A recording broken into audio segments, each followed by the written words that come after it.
Hi friends, మహాభారతంలోని ప్రధాన పాత్రలలో కర్ణుడు కూడా ఒకడు. కర్ణుడి నుంచి మనం నేర్చుకోవాల్సిన విషయాలు ఎన్నో ఉన్నాయి. ఎన్ని కష్టాలనైనా బాధలనైనా సంతోషంగానే స్వీకరించాడు కర్ణుడు.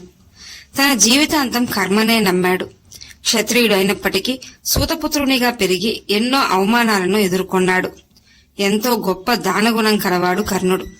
కుంతికి వివాహం ముందు సూర్యభగవానుని అనుగ్రహం వలన జన్మించిన కుమారుడే కర్ణుడు.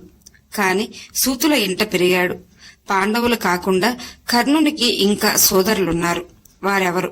వారి పేరేమిటి? కర్ణుని సోదరులలో ఒకరు పాండవులపై పగ తీర్చుకోవాలనుకున్నాడు.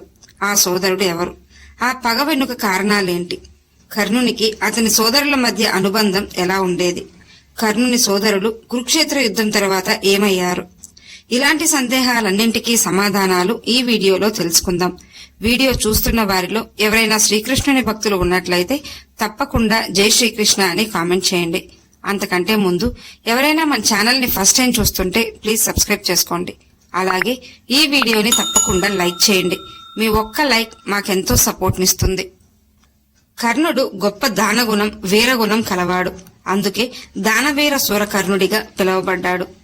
కుంతిభోజుని కుమార్తె కుంతీదేవి. దుర్వాస మహర్షికి 1 సంవత్సర కాలం పాటు సేవలు అందిస్తుంది కుంతీదేవి. అందుకు సంతోషించిన దుర్వాస మహర్షి ఆమెకు ఒక వరం ప్రసాదిస్తాడు.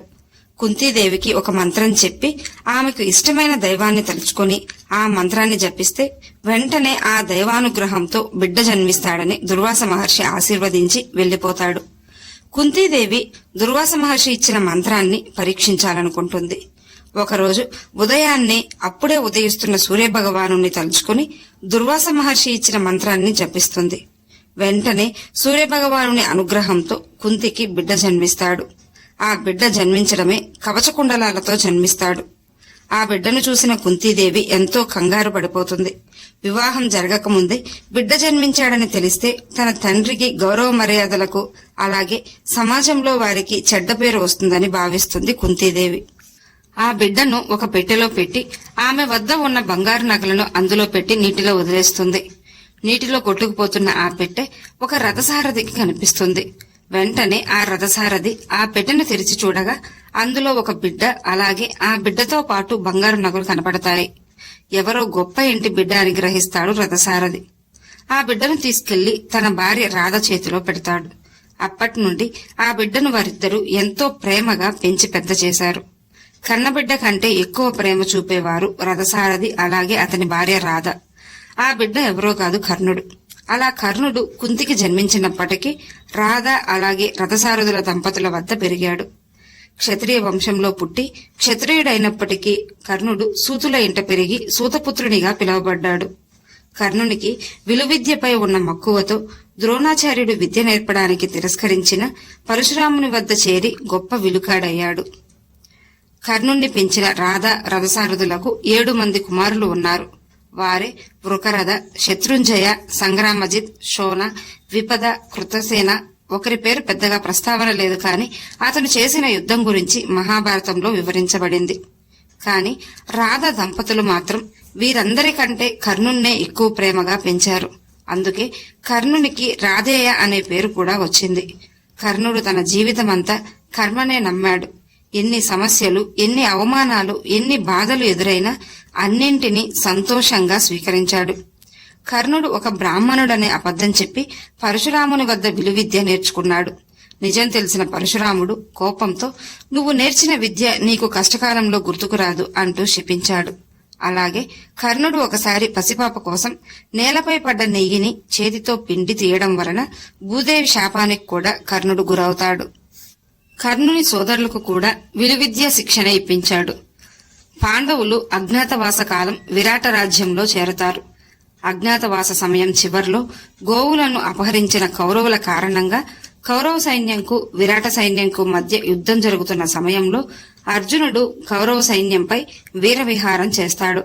ఆ సమయంలో కర్ణుని సోదరుడైన సంగ్రామజిత్ అర్జునుడితో యుద్ధానికి దిగుతాడు. కాని అర్జునుని అస్త్రాల దాటికి కర్ణుని సోదరుడు నిలవలేక ప్రాణాలు వదిలాడు. ఆ తర్వాత మిగిలిన వారందరూ కురుక్షేత్ర యుద్ధంలో పాల్గొన్నారు. కర్ణుని కుమారులతో యుద్ధం చేస్తున్న భీమునిపై యుద్ధానికి దిగుతాడు కర్ణుడి సోదరుడైన వృకరథుడు. అనేక బాణాలతో భీముణ్ణి గాయపరుస్తాడు వృకరథుడు. కాని భీముడు మహాబలవంతుడు. వెంటనే భీముడు ద్వంద్వ యుద్ధం చేసి కర్ణుని సోదరుడైన వృకరథుణ్ణి చంపి విసిరిపడేస్తాడు. అదే కురుక్షేత్ర యుద్ధంలో పేరు స్పష్టత లేని కర్ణుని సోదరుడు అభిమన్యుని చేతిలో మరణించాడు. శత్రుంజయ, విపద, కృతసేనను అనే ముగ్గురు కర్ణుని సోదరుడు ఒకేసారి అర్జునుని చేతిలో మరణించబడ్డారు. ఇక కర్ణుని 7 మంది సోదరులలో మిగిలింది ఒక శోణుడు మాత్రమే. తన సోదరులందరినీ పోగొట్టుకున్న శోణుడు ఎంతగానో దుఃఖించాడు. ఎలాగైనా పాండవులపై పగ తీర్చుకోవాలనుకున్నాడు శోణుడు.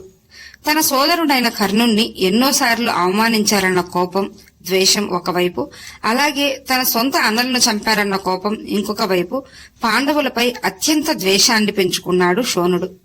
శోణుడు అత్యంత శక్తివంతుడు, మహాపరాక్రమవంతుడు.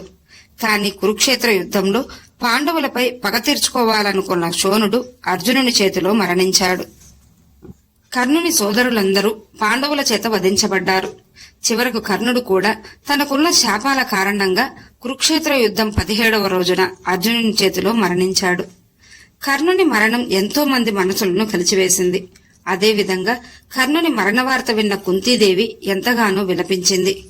పాండవులకు కర్ణుడు తమ సోదరుడని తెలిసి ఆశ్చర్యపోతారు. కాని శ్రీకృష్ణుడు పాండవులకు కర్ణుని యొక్క గొప్పతనం గురించి వివరిస్తాడు.